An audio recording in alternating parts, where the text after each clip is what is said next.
बुंदीचं लाडू म्हटलं की थोडंसं टेन्शनच येईल. पाक तर नीट जमेल ना, बुंदी तर पाडता येईल ना. तर हे बुंदीचे लाडू आपण न बुंदी पाडता अगदी अचूक प्रमाणामध्ये साखरेचा पाक करून बनवणार आहोत. तर हे लाडू अगदी झटपट होतात. तुम्ही जर नवशिके असाल ना, तर हे लाडू आरामात पहिल्यांदा जरी बनवत असाल ना, तरी देखील तुम्ही करू शकता. अगदी सहज आणि झटपट बनवता येते. हा व्हिडिओ तुम्ही शेवटपर्यंत नक्की बघा. चला तर मग करूया. तर आज आपण गौरी गणपतीसाठी आपण बुंदीचे लाडू करणार आहोत. तर आपण ही बुंदीचे लाडू रेडीमेड बुंदी पासूनच बनवणार आहोत. तर मी इथं साधारण 1 किलोची बुंदी आणलेली आहे. त्यातले आपण अर्धा किलोचेच लाडू बनवणार आहोत. अर्धा किलोचे रेडीमेड बुंदी पासून बुंदीचे लाडू कसे बनवायचे ते आज आपण बघणार आहोत. बुंदीचे लाडू म्हटले की बऱ्याच जणांना बुंदी पाडता येत नाही किंवा साखरेचा पाक तर नीट जमतच नाही. पण बुंदीचे लाडू तर खायला खूप आवडीने खातात. बुंदी पाडता येत नाही, म्हणूनच अशा लोकांसाठी हा खूपच उपयुक्त व्हिडिओ आहे. तर आता बुंदीचे लाडू म्हटलं की साखरेचा पाक परफेक्ट जमला तरच ते बुंदीचे लाडू खुसखुशीत असे तयार होतात. आता अर्धा किलो साठी आपण साखरेचं किती प्रमाण घेणार आहोत. तर आता अर्धा किलो साठी साखर किती घ्यायची, साखरेचं परफेक्ट असा एकतारी पाक बनवायचा आहे. या व्हिडिओमध्ये आपण परफेक्ट प्रमाण सांगितलेलं आहे. तर कधी कधी काय होतं, लाडवाचं मिश्रण हे कोरडं झालं म्हणजे पाक खूप जास्त शिजला किंवा राहिला, तर अशा वेळेस काय करायचं हे देखील तुम्हाला मी सोपी पद्धत करून सांगितलेली आहे. चला तर मग आपण आता रेसिपी बघूया. तर इथे लाडू बनवण्यासाठी मी रेडीमेड बुंदी घेतलेली आहे. ही बुंदी 1 किलोची आहे. तर आपण इथे लाडू अर्धा किलोच दाखवणार आहोत. आपण साधारण असं मोजून घेणार आहे. तर ह्याच कपाच्या मापाने असे 4 कप मी इथे बुंदी घेणार आहे.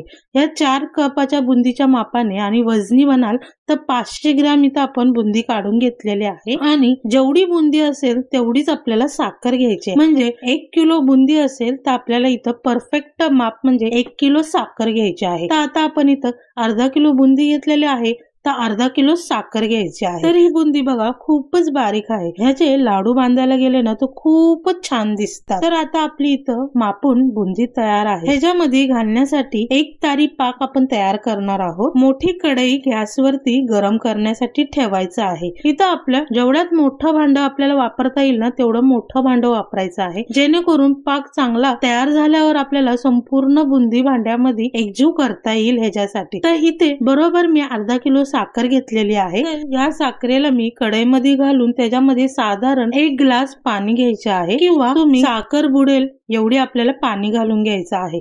आता गॅस मोठाच ठेवायचा आहे आणि ह्याला साखर पूर्णपणे पाण्यामध्ये वितळली पाहिजे. तर आता या पाकाला एक उकळी काढून घ्यायची आहे. आता आपल्याला गॅस मध्यम करायचा आहे आणि ह्याला सतत हलवत राहायचं आहे, म्हणजे आपला एक तारी पाक तयार होईल. आणि या पाकाला अधून मधून थोडा हलवतच राहायचा आहे. साधारण मी 5 ते 7 मिनिटं झालेले आहे. आता आपण पाक चेक करून घेऊया एक तारी पाक झालाय की नाही. चमचा हलवून बघूया. तर हे बघा, तर ह्याचा अजून एक तारी पाक बनलेला नाही. या पाकाला मी अजून शिजायला साधारण 2 ते 3 मिनिटं ठेवणार आहे. तर आता साधारण 2 मिनिटं झालेले आहेत. तर आता आपण चेक करूया. तर हे बघा, पाक प्लेट मध्ये घेतानाच आपल्याला समजून येतं की आपला पाक व्यवस्थितपणे तयार झालेला आहे. तर बघा, अशी एक तार येते, परफेक्ट अशी तार आलेली आहे. तर आता आपल्याला गॅस बारीक करायचा आहे आणि ह्याच्यामध्ये तुमच्या आवडीप्रमाणे सुकामेवा घालायचा आहे.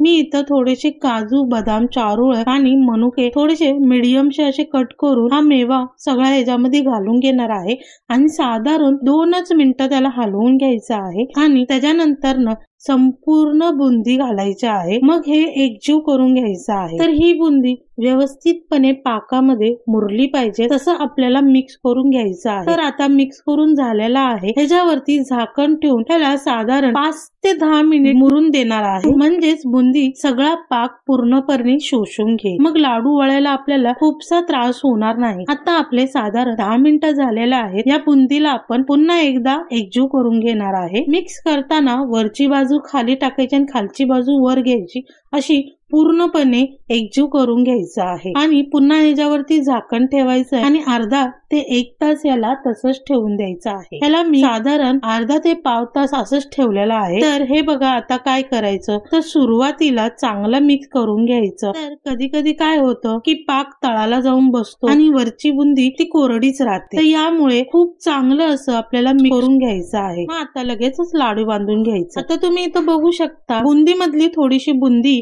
हातावर घ्यायची आणि याला लाडू बांधायला घ्यायचा. आणि साखरेचा पाक आपला परफेक्ट झाल्यामुळे लाडू अगदी सहज वळले जातात. तर इथं लक्ष ठेवायचं आहे की बुंदीचे लाडू बांधताना ते घट्टसरच बांधायचे, सेलसर बांधायचं नाही, म्हणजे सुकल्याच्या नंतर ते सुटणार नाही. सुंदरसे असे छानसे लाडू बांधून तयार झालेले आहे. आता ह्या लाडूला मी एका प्लेटमध्ये काढते.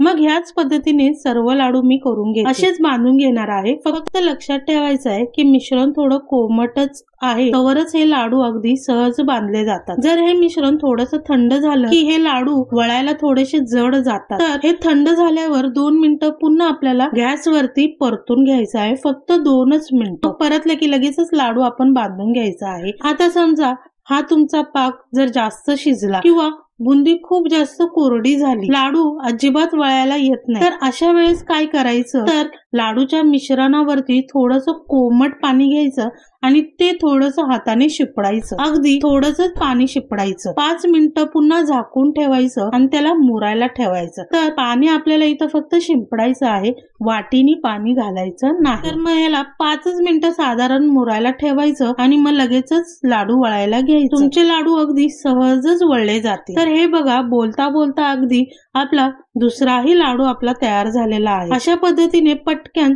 सर्व लाडू आपण करून घेणार आहे. तर हे बघा, आपले सर्व लाडू इथं तयार झालेले आहे, व्यवस्थित परफेक्ट असे. तर हे लाडू बघा किती छान आणि सुंदर झालेले आहे. साधारण अर्धा किलो रेडीमेड बुंदीमध्ये आपल्याला 1 किलो लाडू आरामात तयार होतात. आता मी ह्यातला एक लाडू तुम्हाला तोडून दाखवते. तुम्ही बघू शकता आपला हा बुंदीचा लाडू मऊसूत आणि खुसखुशीत तयार झालेला आहे. अजिबात आपला हा लाडू कडक झालेला नाही. तर अशा पद्धतीने आपले पटकन आणि सोप्यातले सोपी रेडीमेड बुंदी पासून बुंदीचे लाडू कसे करायचे ते आपण ह्या व्हिडिओमध्ये बघितलेला आहे. तर संपूर्ण व्हिडिओ तुम्हाला आवडलेला असेल तर एक लाईक आणि शेअर करायला विसरू नका. चॅनल वर जर नवीन असेल तर सबस्क्राईब केल्याशिवाय जाऊ नका. चला तर मग पुन्हा भेटूया अशा छान छान आणि मस्त मस्त रेसिपी सोबत प्रज्ञाज मेजवानी चॅनल.